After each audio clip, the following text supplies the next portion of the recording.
Mirèze Philippe, thank you so much for coming on the documentary, Can ODR Change the World? The Story and Promise of Online Dispute Resolution.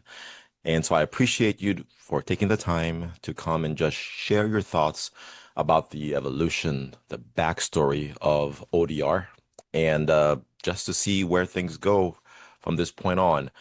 But let's start off just with you briefly. If you could introduce yourself for the audience, and then we will get started. Okay, thank you, MacArthur.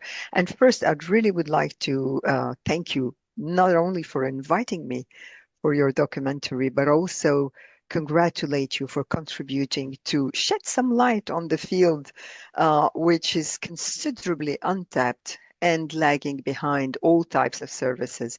Online dispute resolution and online justice in general is considerably underexplored despite the remarkable advantages, and it's long overdue. So in the 21st century, unfortunately, we should no longer be discussing the benefits of ODR. We should simply be using it. So thank you for shedding some light. So about me, I first had a degree in business administration. Then I came to law. I became a French lawyer. And I was offered a job at the ICC, but at that time, I was not convinced I would stay there. And I thought to myself, well, never mind, let me just have an experience for 1 year and then move on. They actually succeeded to keep me for years.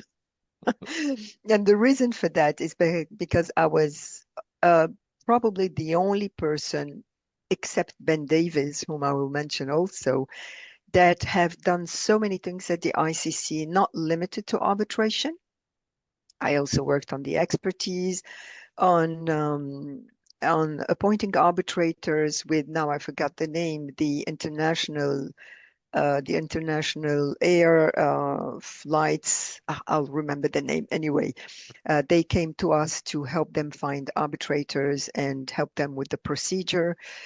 And then I also did lots of other things, drafting, contributing to many projects, including building a database for administering arbitration cases. And And it could I was, could I ask you, yeah, just for so, people who might not know about the ICC, could you oh, yes, just yeah. sure. Yes, thank you for reminding me this because it seems obvious to me.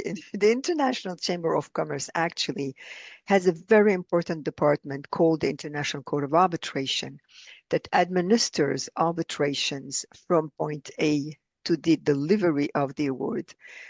Um, I have been working with, I worked with the ICC for 40 years, and it's not because I worked with the ICC 40 years that I am going to say that it's the best organization. Now I'm retired, I'm neutral, I can say whatever I think.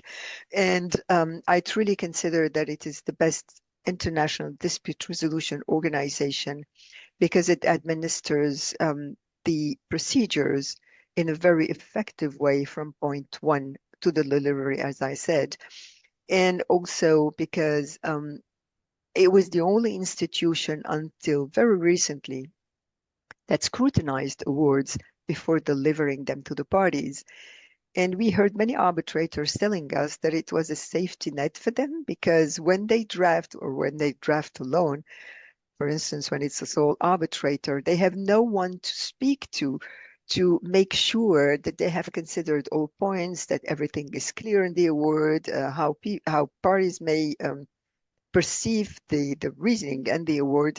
And so the fact of having a secretariat available, so the court has a secretariat, sorry, that works with the court on a permanent basis, whereas the court members are not there on a permanent basis. They come only for the court sessions.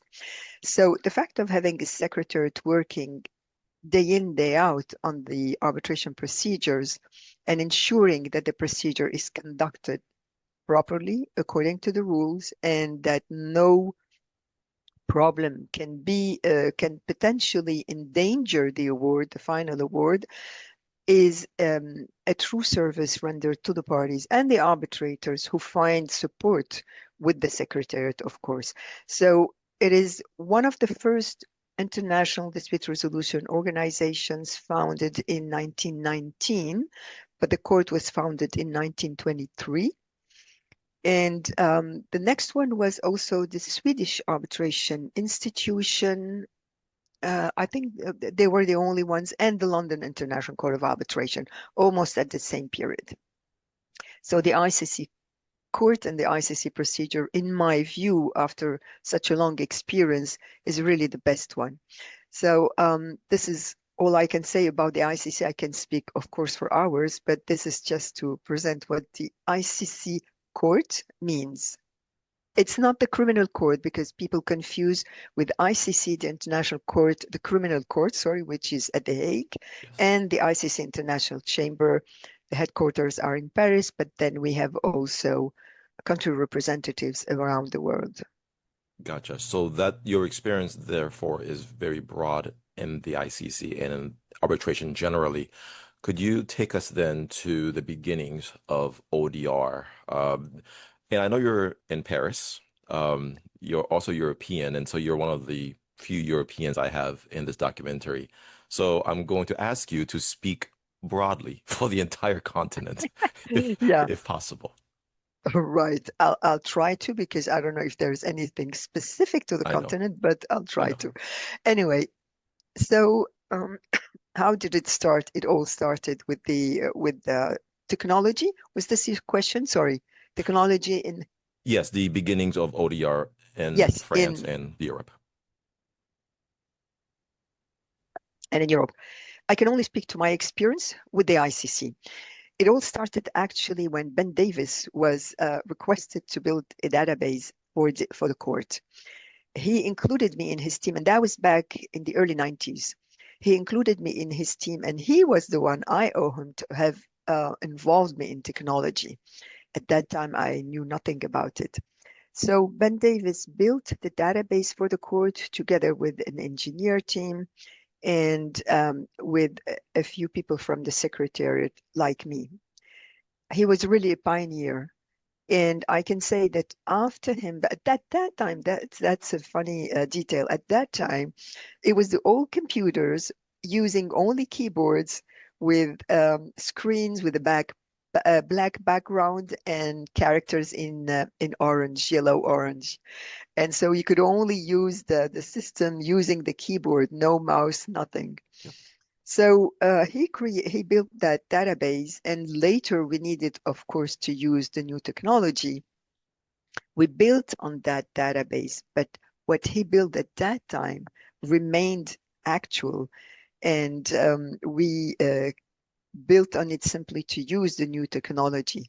So this has been extremely helpful for the court, and that was he started building it in the early 1990s. We upgraded the system with the new technology around year 2000. And this was so it was the next step for including technology in arbitration. So the database was the first step. And the next step was the Netcase platform, which I Yep. will speak to in a few minutes. Yes. But this is how it evolved progressively. Now, in terms of using platforms, databases, and so on, law firms did have their own system, but internal systems. But there was no general centralized platform or standard platform that could be used by lawyers or by organizations. So at that time, it was still very recent and nothing was really expanding like in the US or Canada. And to tell the truth, actually, France and Europe remain until today very much behind the US and Canada, very sadly. Many projects that were built and platforms that were built by, not by necessarily by French people, but in France, had a limited period, did not live up to technology. And unfortunately, it happened like in many other projects. You build a project, you deliver it, and then a new manager comes on. It's not his baby. He throws it away and starts and wants to start a new project. This is such a waste of time, energy, investment of funds. And it's extremely sad to see that ego very often comes over and loses the benefit of what has been created and which is valuable. Of course, any platform needs to be upgraded every year or two, but you don't throw to the trash a lot of work, the drafting of specifications, which can take a year minimum, and all the energy, the funds invested. So it's sad to say that actually what has been built at the level of the courts in France have not continued and have been interrupted like in many countries. Um, Many platforms actually since year 2000, in the beginning of the year, in the beginnings of 2000, I have published a few articles speaking about many platforms that were created, which were valuable, but then which discontinued their services for lack of business. This is a very big problem, unfortunately. So it's sad to see that many systems, not many in France, but a few of them in Europe started but were interrupted, like at the level of Europe.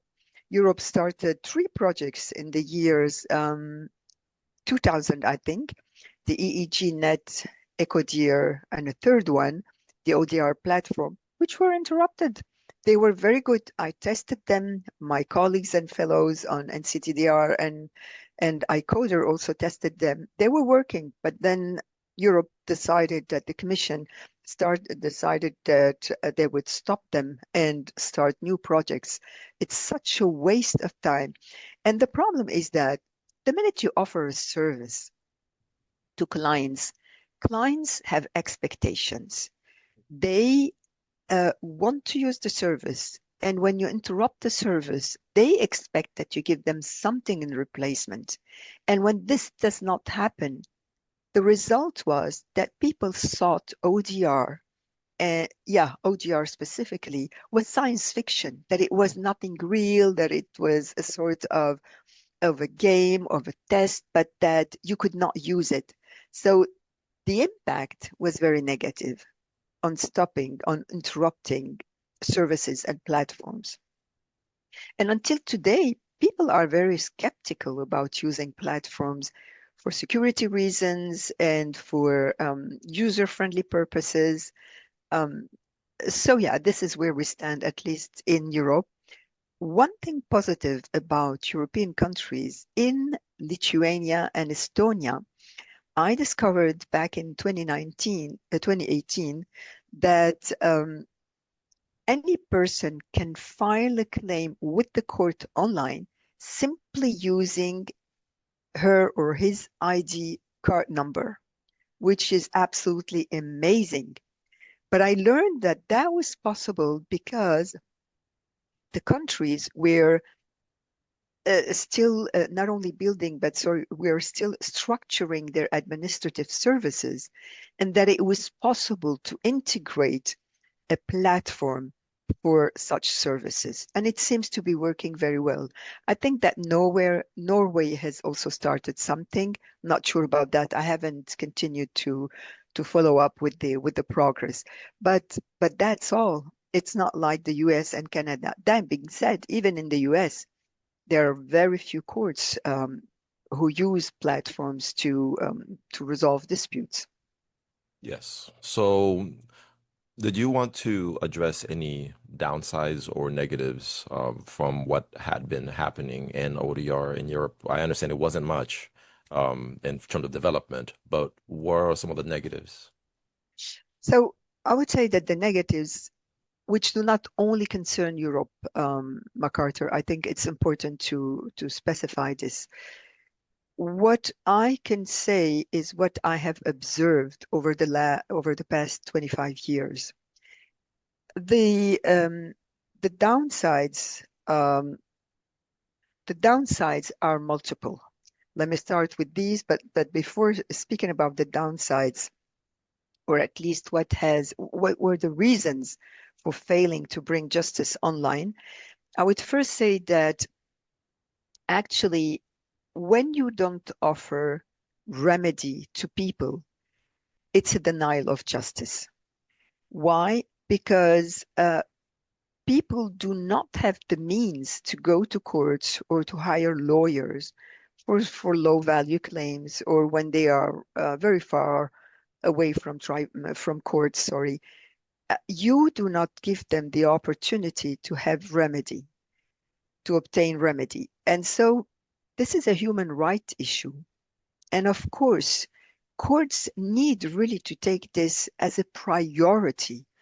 Public and private uh, public and private justice should really take this and put this as a priority in their projects. And it's amazing to see that in 2026, you buy everything online, from a sandwich to launching a satellite.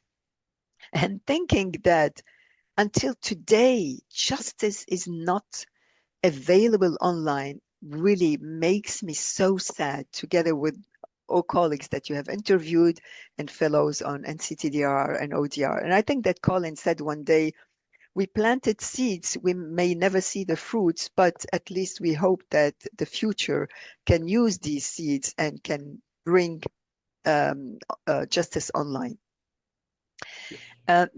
The second extremely disappointing matter is, as I said, that many services were interrupted.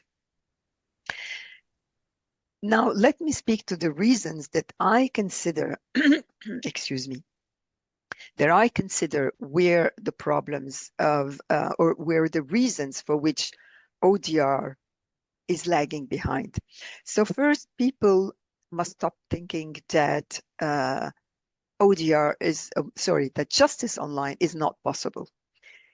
Offering remedy through online mechanisms is a human right, as I mentioned, and the state courts' congestions in all jurisdictions, there's no jurisdiction better than another, should convince governments, judges, lawyers, and other stakeholders that other methods should be available. And we know today that ODR works, but people are afraid of using it, maybe because there is not enough dissemination of the information.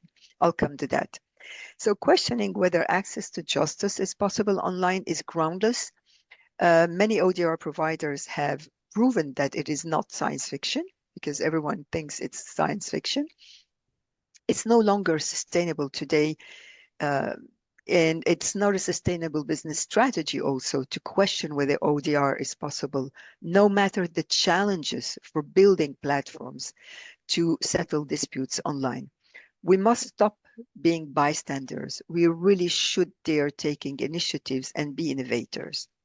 So that's the first point in my view. The second one is, again, as I mentioned earlier, building platforms and interrupting them on the ground that they need some improvements.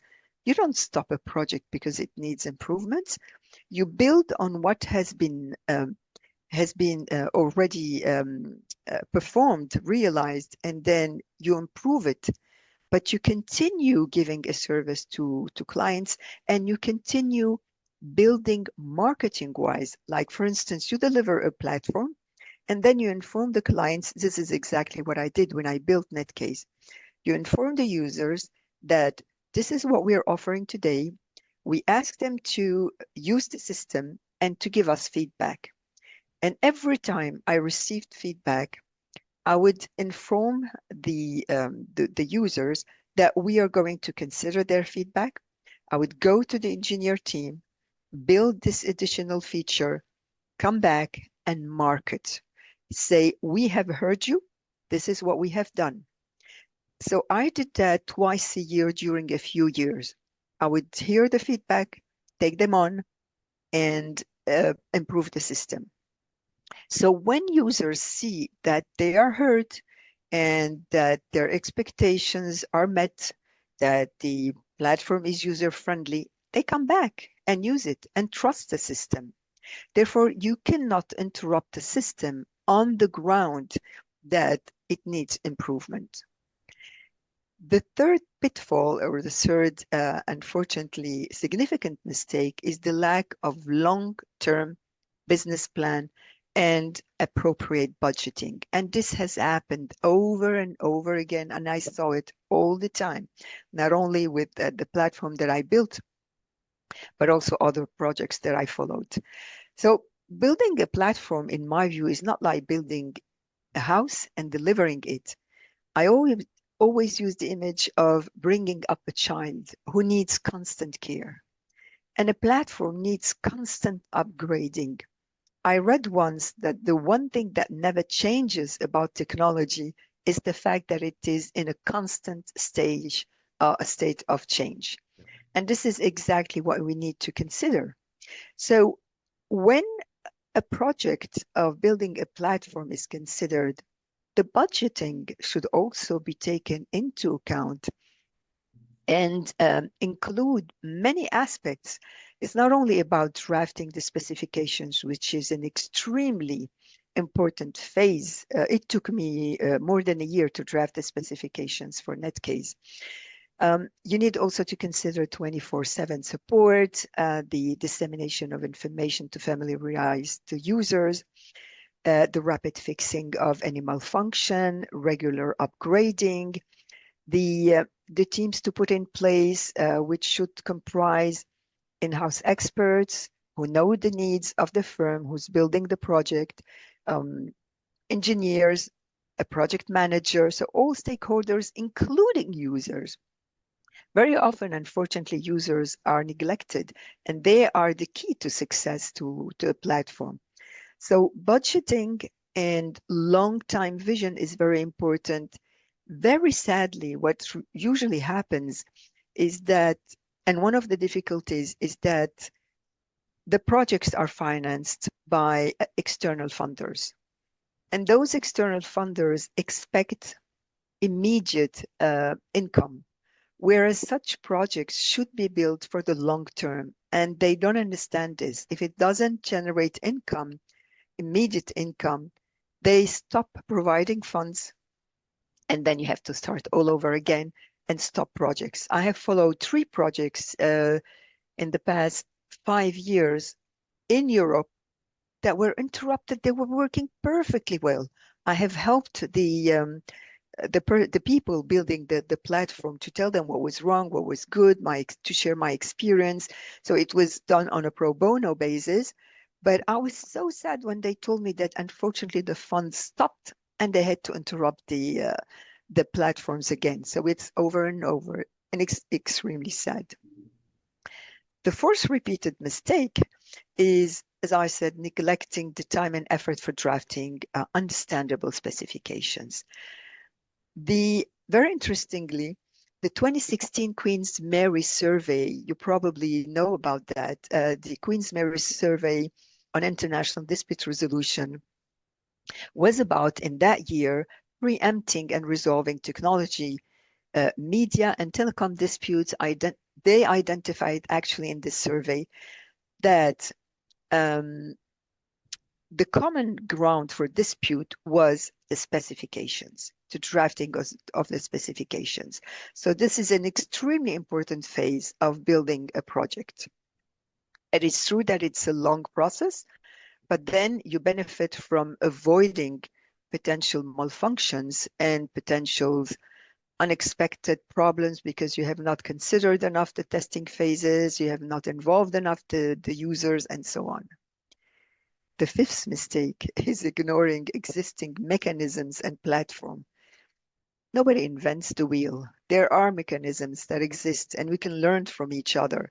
And unfortunately, in business and technology, it's not like with academics who share knowledge, who share research. We need to be more involved in NCTDR and iCoder. We do that. Except that, unfortunately, I have observed in the recent years that many platforms are being built for types of disputes for which other platforms were already built, and I see no business in any of them. So what is the purpose of building additional platforms if there is no business for that? I guess that people should really cooperate. If I have an idea of building a project, I should first make some research, see what is already in place, and potentially contact one of these platforms or providers to tell them, listen, I have an idea. Perhaps we can cooperate in improving or taking further your platform instead of building several platforms and then interrupting everything because there is no business for so many platforms. The sixth mistake is the lack of proper market survey. And this is extremely important because market surveys assist in learning about other familiar service providers, estimating the number of disputes, potential disputes in a given market, and at a certain point in time, because it keeps fluctuating, of course, and the likely evolution of that number over a certain period. Otherwise, building a platform and then interrupting it again, as I observed since year 2000, serves no purpose. I have 12 mistakes to mention. I'm at the seventh. The seventh mistake is neglecting end users and the intensive testing. Again, this is a very repeated mistake, and that should never happen. The users need to see, as I mentioned, that excuse me, that their feedback has been taken on board and has served to building the platform. It's also vital, and that is not enough considered. It is vital to involve all aspects of legal services, the magistrates, the dispute resolution organizations, the law firms, the end users. So anyone who may be involved at one point in time with using the platform. The eighth mistake is another dominant mistake, unfortunately, is the lack of proper communication and regular marketing of ODR services and the lack of familiarizing users with the services offered. Yeah. There's To many who? things that can To who? to whom, yes, to whom the services are offered, actually. So, and today we have so many means to do that by videos, in universities, in cyber cafes, everywhere, any forum that can help presenting a platform, familiarizing the users and telling them, hey, you don't need to go to courts for low value claims, numerous claims and low value claims. You can use the platform. If people don't use and test, they will never trust. They Yeah. need to see, they need to use. And so the lack of proper communication is another problem. As I said, when building the Netcase platform, I used to publish 2 articles per year and to go back, as I said, to the users twice a year to say, we've heard you. This is how we developed, this is how, sorry, we improved and upgraded the system. If you don't show that it works and that they're heard, no one will ever get to using and to trusting systems. The ninth point is the lack of predictability that reduces the chances of using ODR.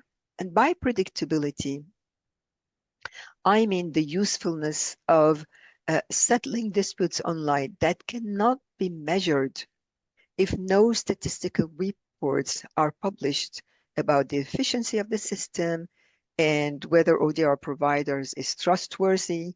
Very few providers actually publish, very few providers publish annual statistical reports.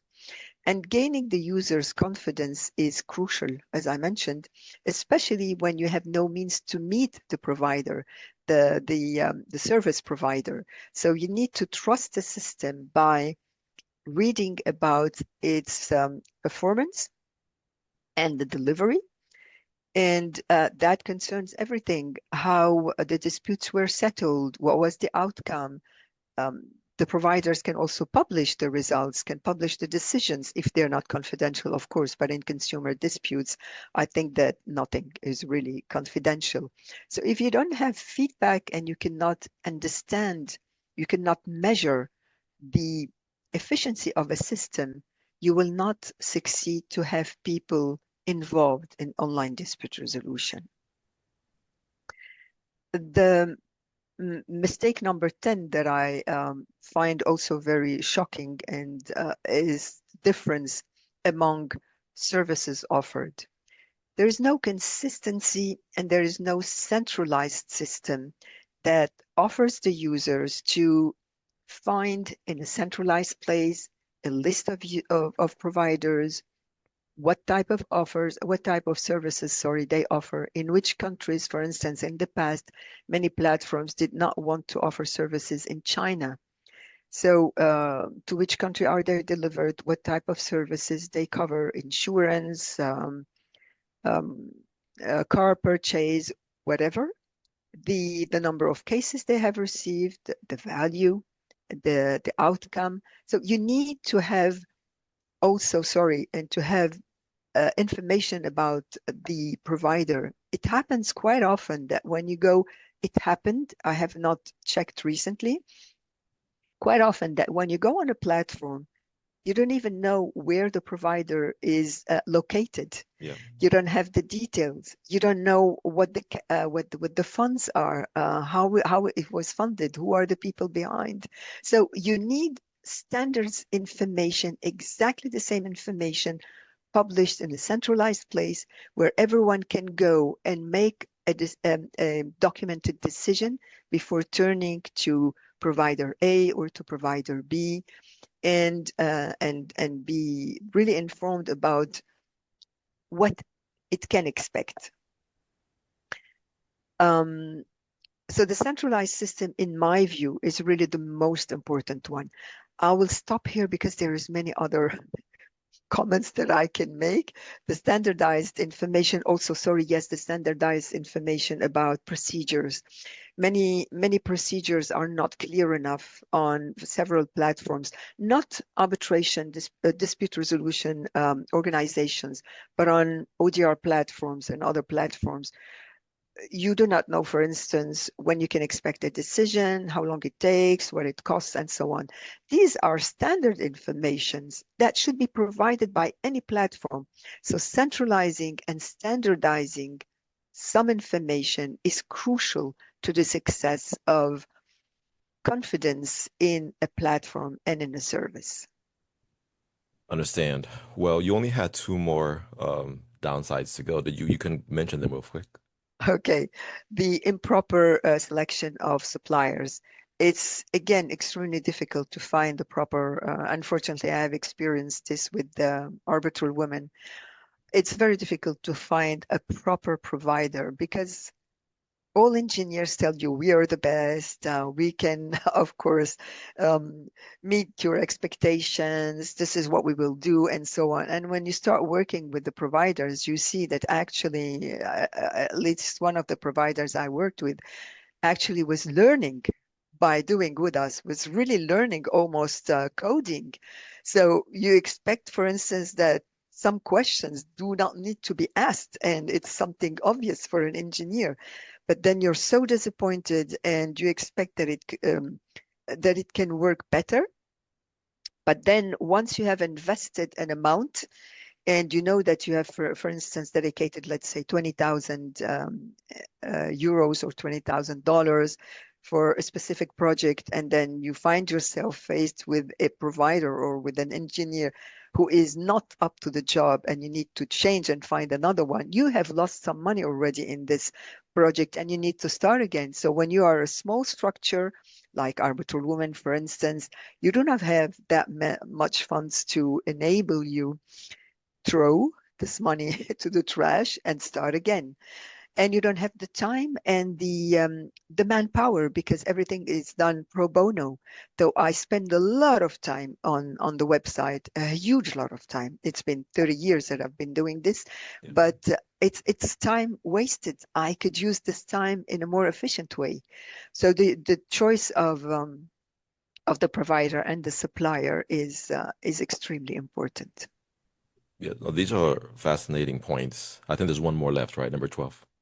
Yes, the hard data, the hard data that should be shared actually in order to make sure that users are not cheated. I'll put it between quotation marks, because if you say we are the best, we have many clients and so on, and you don't say how many clients you have served, how many decisions you have rendered, there is no way you can create trust.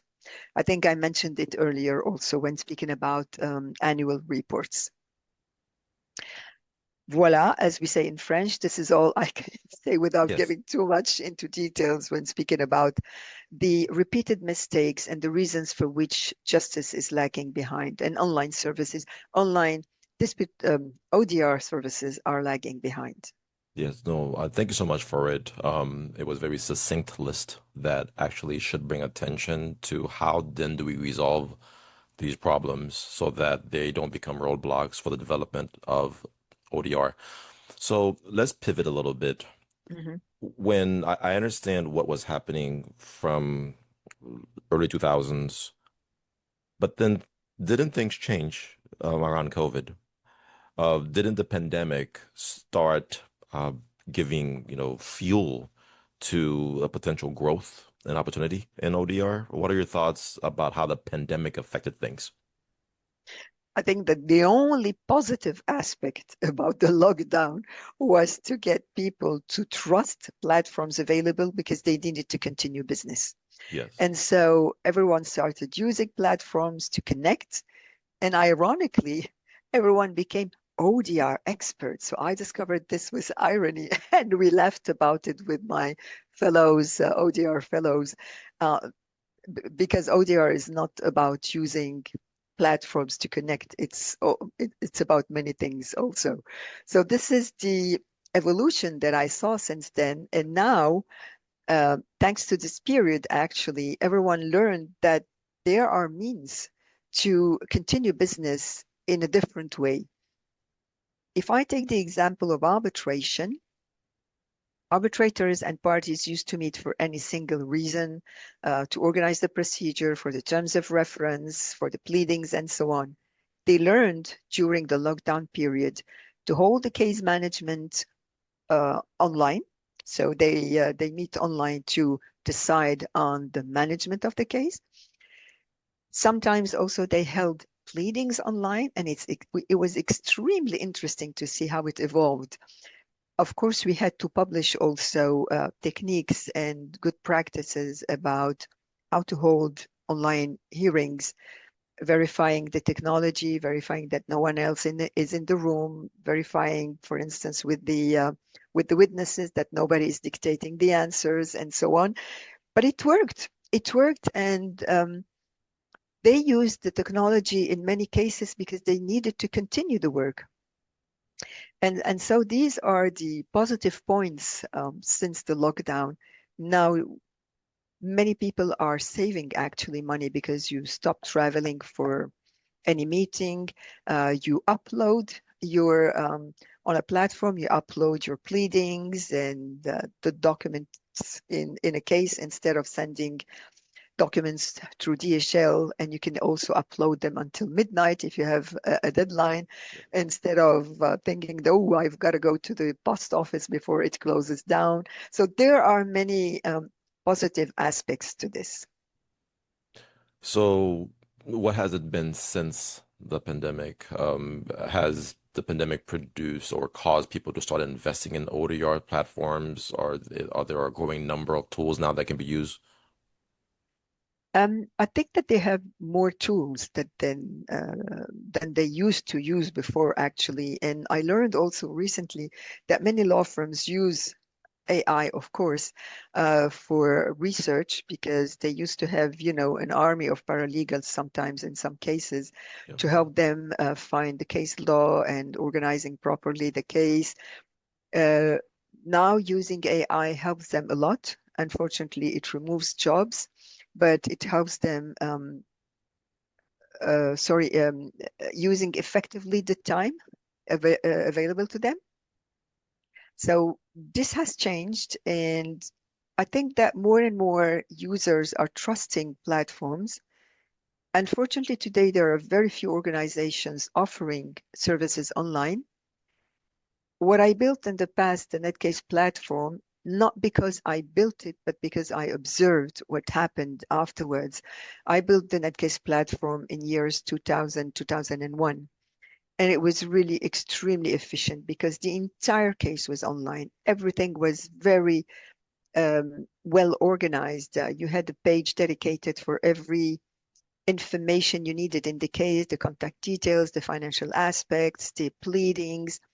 the expertise procedure conducted within an arbitration proceeding, messages and groups of groups created for each type of people. For instance, a group created only for the arbitrators communication, another one only for the arbitrators and the ICC, and so on, to avoid unwarranted delivery of messages to people who should not see some messages. For instance, it happened once that an arbitrator sent the draft of his award to the parties mistakenly. Yeah. And luckily, I was at my desk. He called and said, and I was able to delete it immediately and to see that it was not accessed.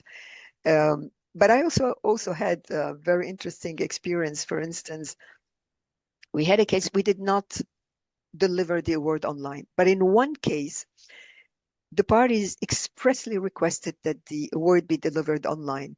So I had a very interesting experience in this. I'll open brackets, MacArthur, because this is something that I would like also to share with whoever hears Yes. this video. At the beginning, the way it happened actually in year 2000, I was requested by the president of the Court of Arbitration, Dr. Robert Briner, to build the platform. And I told him, I'm a lawyer, I'm not an engineer, so I don't see why I should be taking this on. He insisted, and after a long discussion, he said, he looked at me over his glasses Hmm. and said, Madame, you are the only one in-house with the expertise you have and with the ICC experience, and you will build this platform. So that was clear. I thought to myself, my God, where have I put my foot in? I don't know. I know nothing about it. And luckily, what happened a few months later, so I started reading a lot, including Eat and Catch book, the very first one, and many other also articles and so on. And it happened happily just a few weeks or months later that the famous arbitrator Gabrielle Kaufmann-Koller, I mentioned her name when we first spoke, she invited us to a colloquium in Geneva.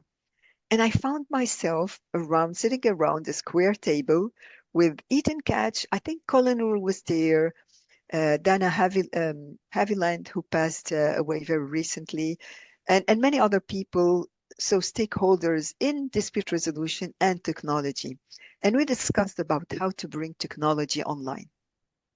From that point on, we started meeting annually to share experience, research, knowledge in all sorts. And so what I want to share is that actually we should never relinquish to accept an offer that come our way. Of course, we should measure whether it's valuable for our experience and for our career. But in general, every time I accepted, at the beginning reluctantly, a project, I was so happy to have taken it on. I bless Dr. Robert Briner for having involved me because I discovered an entire world of legal issues, you name it, from electronic signature to security and other things. So it was an incredibly interesting experience. So this is all to say that actually think twice before saying no. Yes. Well, so the forums that you were going to annually, those were the international ODR forums. forums. Yes. Yes. Okay. And so good to hear your perspective on that one because I've spoken to a lot of different people who have been to Yeah. those forums as well. All right. So let's pivot over to diversity, bias, and global standards. Yep. You mentioned Arbitral Women. And what is it? And when was it founded? This is kind of like your baby in many ways, right? Yes. And I kind of want to see how does Arbitral Women connect with the larger story of ODR in your perspective? Let me start with how it started, actually. The co-founder with me and who was the initiator of that project, Louise Barrington, who's a very good friend, and we are going to give her tomorrow a Liber Amicorum to thank her for all what she brought to the dispute resolution world and to the diversity. Cool. So Louise Barrington was at an ICA Congress. You know what the ICA Congress is? The International Commercial, I forgot the acronym, commercial law. So it takes place every 2 years around the world and gathers all arbitrators, lawyers, and stakeholders in dispute resolution. It's extremely famous. Everyone wants to go there. And in 1993, the ICA Congress took place in Bahrain. Louise was there, and she saw that she was one of the 5 women in a room of 250 people. Mm. And she wondered, where are the women? So at that time, internet did not exist, emails did not exist, and she went back to her office and contacted the only women she knew to say, do you know of any other women involved in dispute resolution? So the chain letter circulated, and she invited the women to a dinner. We found ourselves in November 1993 in a restaurant, being 60 women practicing arbitration, and we almost did not know about each other. Mm. So that night was so exciting. We learned about each other, we communicated, and we said we should continue to meet. So that night, Arbitral Women started, but we didn't know how it was going to be taken forward. We continued meeting informally until in year 2000, the Yahoo groups, you may remember that the Yahoo had put in place Yahoo groups and communities that anyone could use. So I started a Yahoo group for our community of women, and it expanded it grew so exponentially, sorry, that we decided we could no longer continue this way. We decided in 2005 to build our website and to found our organization officially. So the purpose of Arbitral Women is to avoid isolating women. Because when you're isolated, you continue being intimidated and you can not share your talents, actually. There were so many wasted talents. So the purpose is to promote women, to give them a voice, to give them a space, and to cooperate together to share knowledge, to mentor, to support, to publish about the achievements of each other, to publish our papers. It has grown really exponentially, so much that we are victims of our success. It takes a lot of work, but luckily we try to keep up with the work. We're over 1,000 members around the world from any regions, Oh. and it's expanding more and more to regions which were underrepresented so far. So this is how it all started. And I can say that since we built Arbitral Women, things have tremendously changed. I started publishing statistics in 2010, and at that time, there were less than 7% of women visible. They existed, but they were not visible in dispute resolution. I was actually prevented from publishing because the numbers were very bad. But I continued publishing a few numbers every year until 2015, where I published a full-fledged statistical report about how many arbitrators, women arbitrators, were appointed by whom, the institution, the parties, the co-arbitrators, every year, who was there. I also gave names because there were so few at that time who were actually the pioneers until a certain period and so on. And so what happened next was, what happened almost at the same time is the Equal Representation in Arbitration Pledge. I don't know if you heard about it, started by Sylvia Nouri, a partner at Freshfields. Was signed, it was signed in 2016, but in the pledge she drafted, she requested actually that all institutions publish annual reports so that we know where we stand and how it evolves. So it was extremely interesting that I published at the same time of the pledge requesting this. The pledge was signed and launched in 2016, but then all institutions felt compelled to publish because they would not accept to see that other institutions were publishing and they were not. And it became almost a competition of how many women we have appointed, we have published reports and so on. The fact of speaking up and saying and speaking about discrimination, unconscious bias. We have spoken a lot on unconscious bias, and we have created a tool, diversity toolkit actually, to train law firms, arbitrators, lawyers, institutions about detecting their innate unconscious biases and to try to overcome them by identifying them, identifying the unconscious biases and try to overcome them. So we have done a lot. Things have really changed, and more women are taking important positions, not only in law firms or as arbitrators, but also on boards in institutions that have nothing to do with arbitration, in big firms and so on. There remains a lot to be done, but thanks to Arbitral Women, the Pledge, and other organizations also now uh, promoting women, things have changed. There remains a lot to be done in many underrepresented regions, but we are getting more and more there. Yes. So can you interconnect it for me, however you can, with ODR and the longer story of ODR? Yeah. Um, I think that unfortunately, ODR, like all industries, is male dominated. And you see very few women in important positions in technology firms and all over the place. Yeah. Of course, academics are visible, but when you get to big firms developing softwares, applications, and so on, you find very few women. I have no statistical reports that I can speak to, but I know that unfortunately there were very few men until last time I verified, that was some 8 years ago, 10 years ago. Mhm. There are very few women in important positions. Of course, in small positions, you can find some women, but important positions are seldom held by women. So I think that it's nothing different from other industries. It will change, hopefully, but the important thing about addressing unconscious biases is actually to try to avoid wasting talents in every field.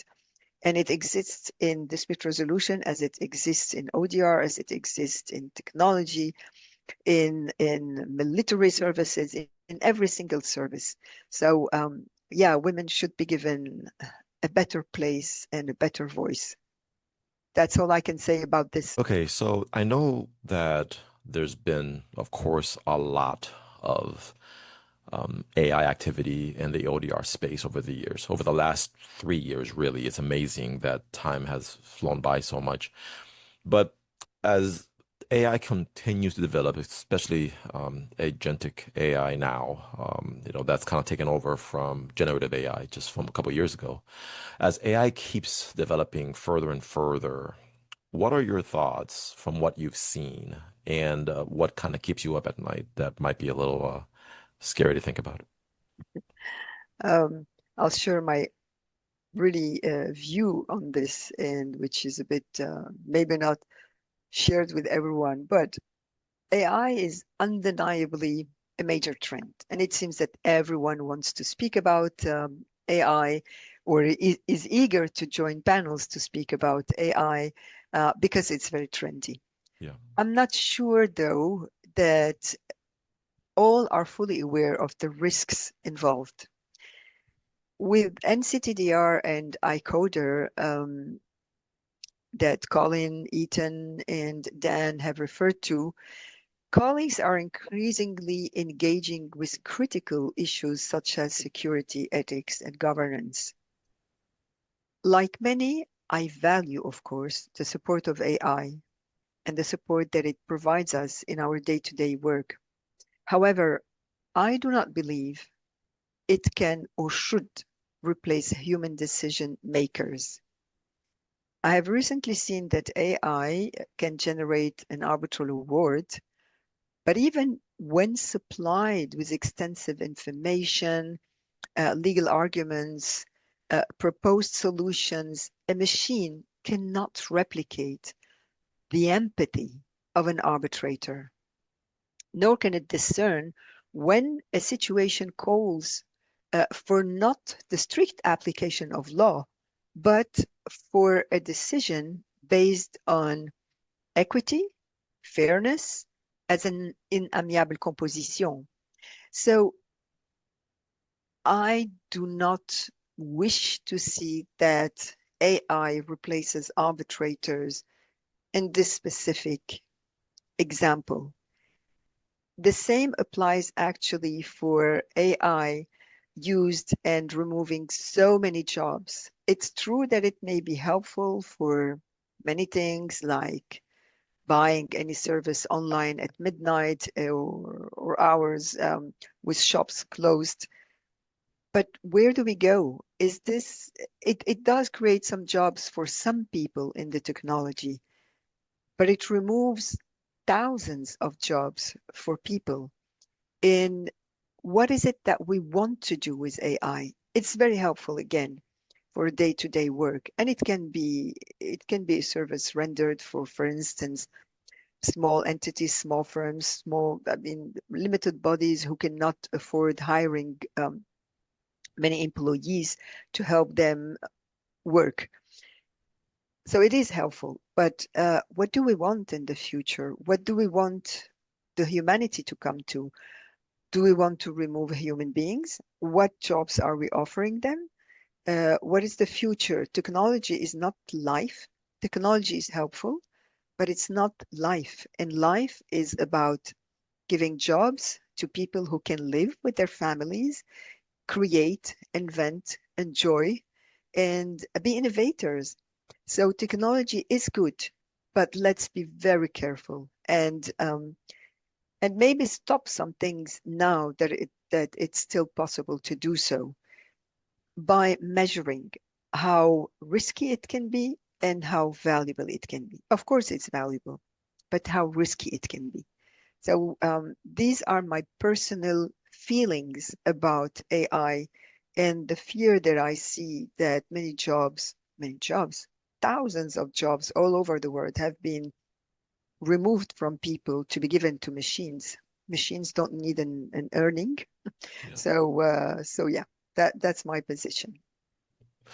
You have worked with the UN before, and I know the UNCITRAL, and you can go a little more into this, has done a lot of work when it came to trying to give standards to around um, senses of global justice or senses of how do you make sure that there's a similarity across boundaries all around the world whenever it comes to um, resolving conflicts online.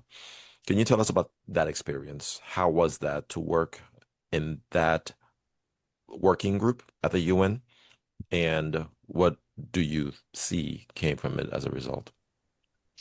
This experience was eye-opener because delegates who come to the working group come with an agenda, with instructions from their governments or from the institutions that send them, that delegate them to the meetings at UNCITRAL.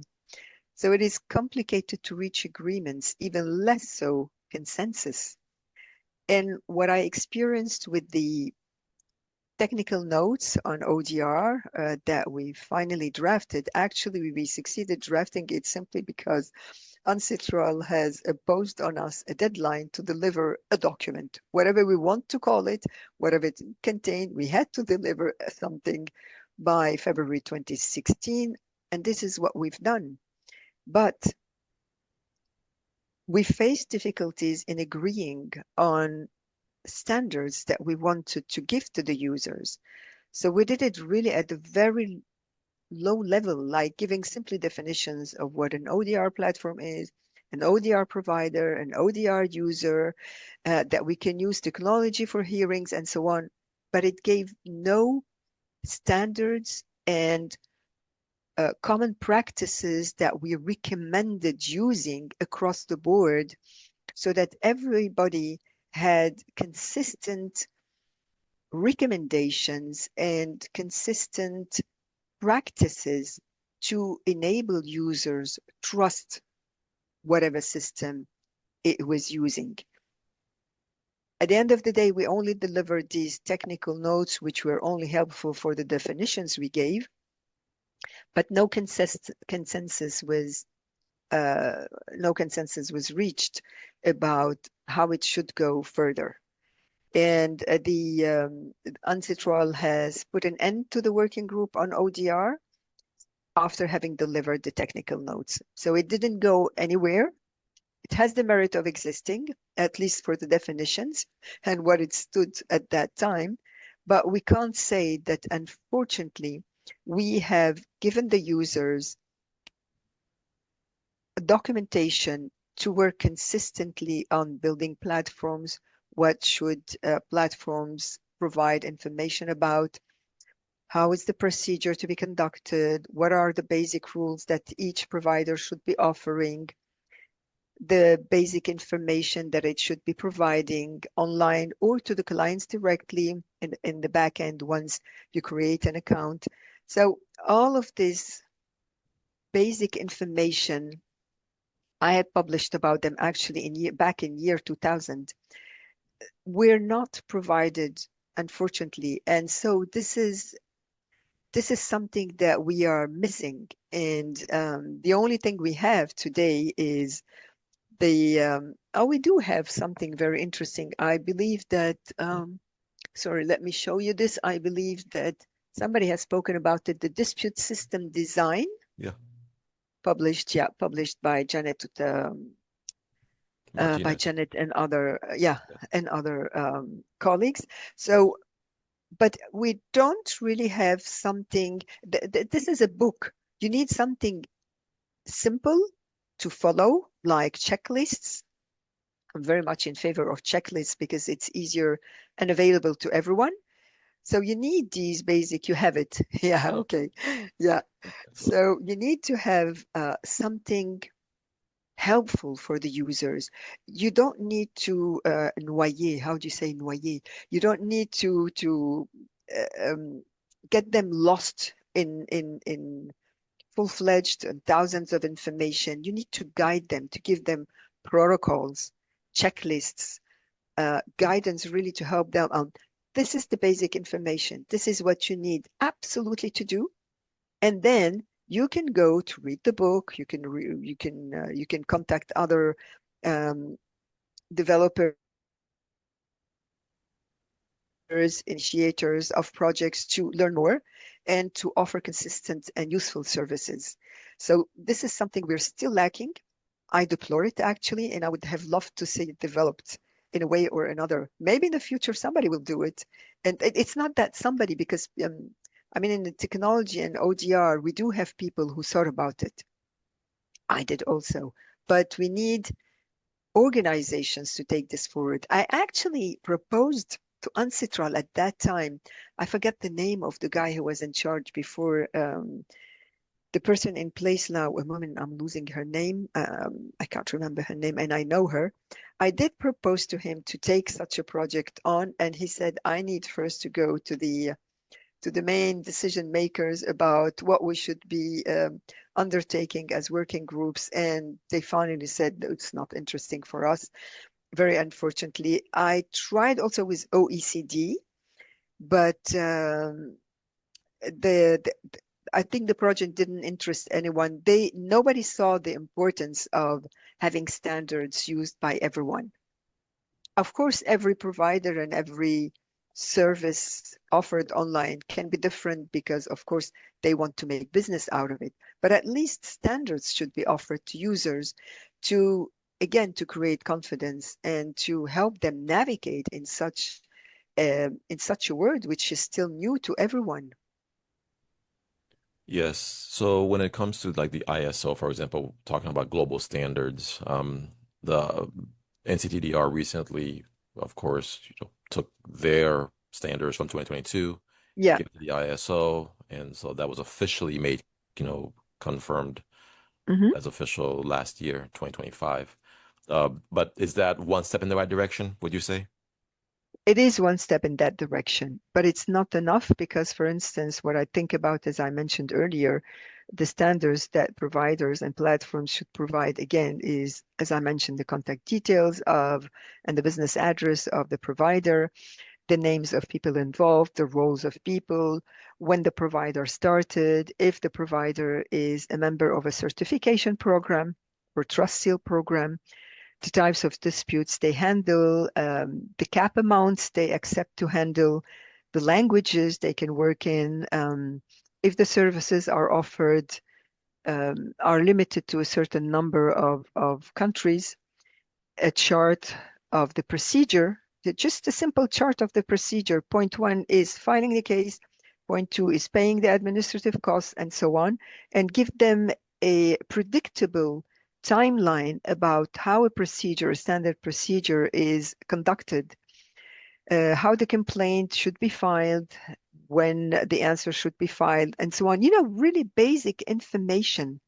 And again, at that time, back in 2000, I did it with the experience of arbitration, but also with the fact that users need to know about this. And when you see all the information, you feel confident. All right, I have the information, I have the procedure, I have the chart, I know where I'm going. I'm going to start my case with this platform, with this provider. So that's what I refer to actually. Understood. So let's start wrapping up.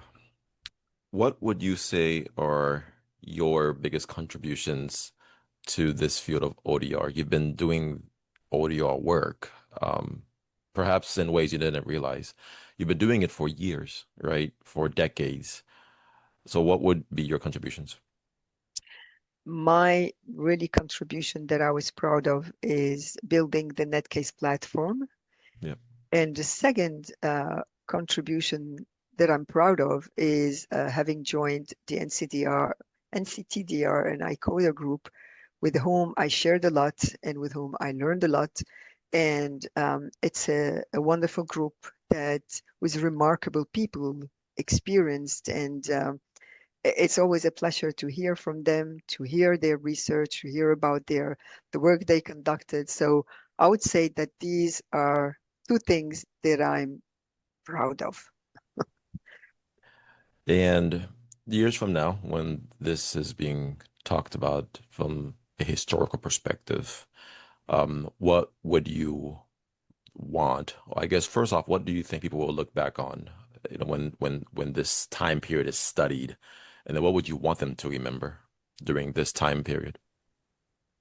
I guess that the most important is the reasons I addressed for having online justice lagging behind, why it failed, and to overcome this and really offer public and private justice online and stop building on the experience we shared, stop doing the mistakes we've done.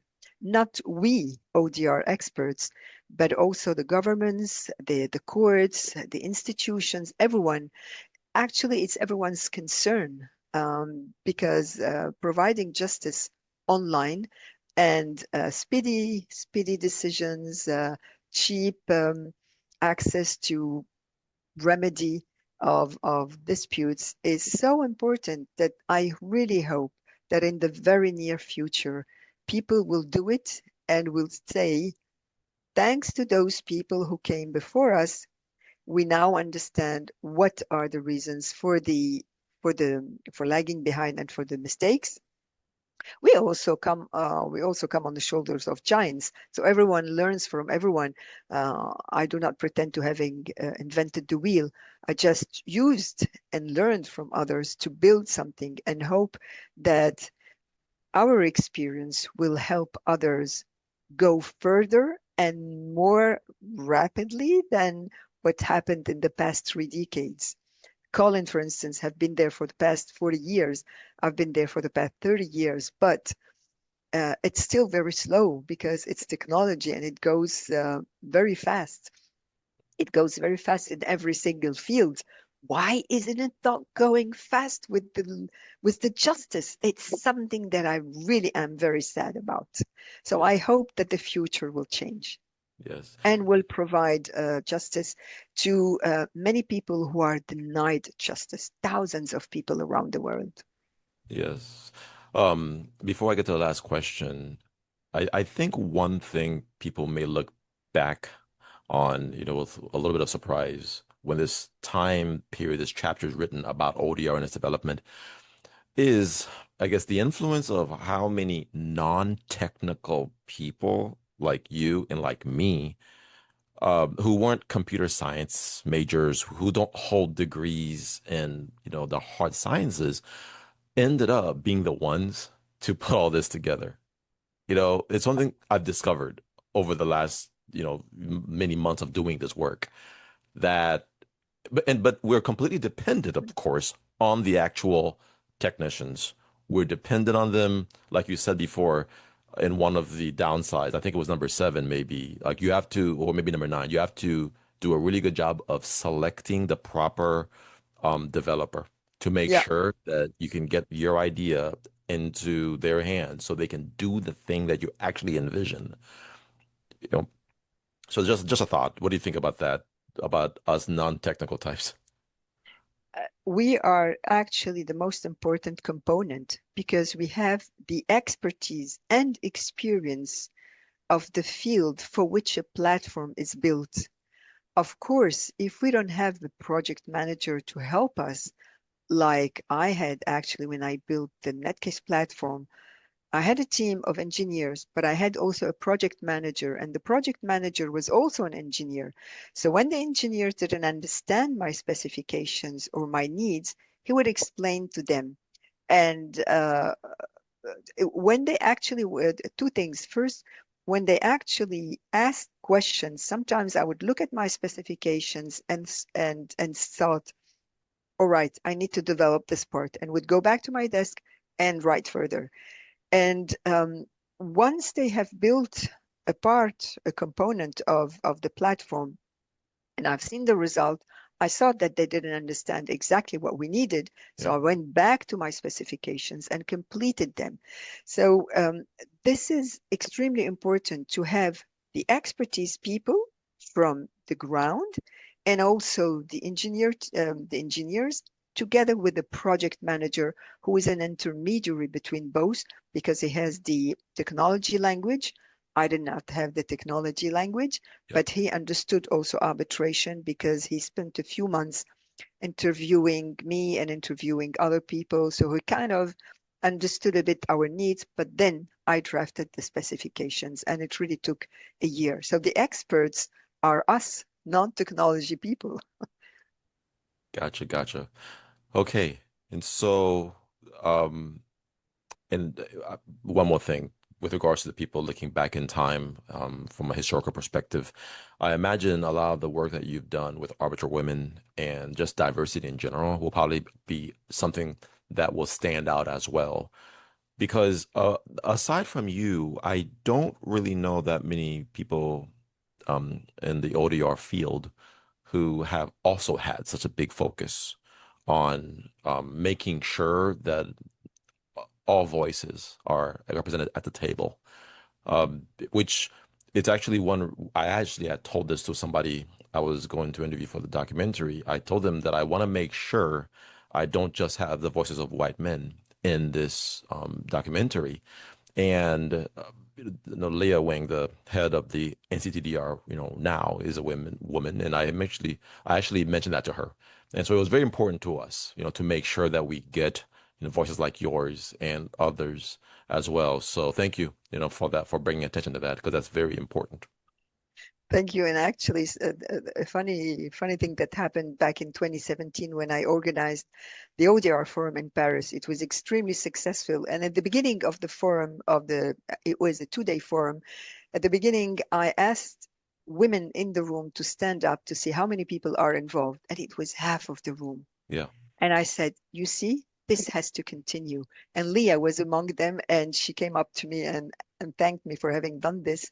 So I know very little about actually if someone in the ODR field has done this work. But I guess that, you know, intersecting with both fields have Yep. also rose awareness of the importance of opening the field to talents. So I really hope that it will continue because it's important, because talents should not be wasted. We should open doors to younger generations, to all types of talents from anywhere in the world, because the purpose is actually not only to give a space, but also to help the field progress. Well said. All right. Final question. So Yeah, can ODR change the world? Has it?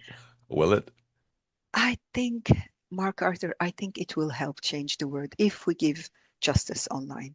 If we don't give justice online and we keep having millions actually of denial of justice, it will not help change the world. But I think it's very important that through this talk and the other talks and all the work you're doing, raising awareness about the needs and about why it should evolve now quickly, because it's high time in 2026. I mean, just to imagine that satellites are launched and we can't get justice online really is unconceivable. It's not a sustainable business plan. And this should be taken forward. I hope it will very quickly because ODR can change the world, at least regarding online justice. Thank you so much, Mirèze Philippe. Thank you for coming on this documentary project.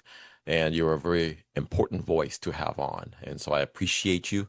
I apologize again that my French is not so good that I could not speak to you in your native tongue. But je remercie vous uh, pour l'opportunité. Yeah, Right. Thank thank you you so very much. much, Mark Arthur, to have invited me. Looking forward to meeting you one day around the world. Yes, absolutely. Thank Okay. you. Stopping recording. Okay.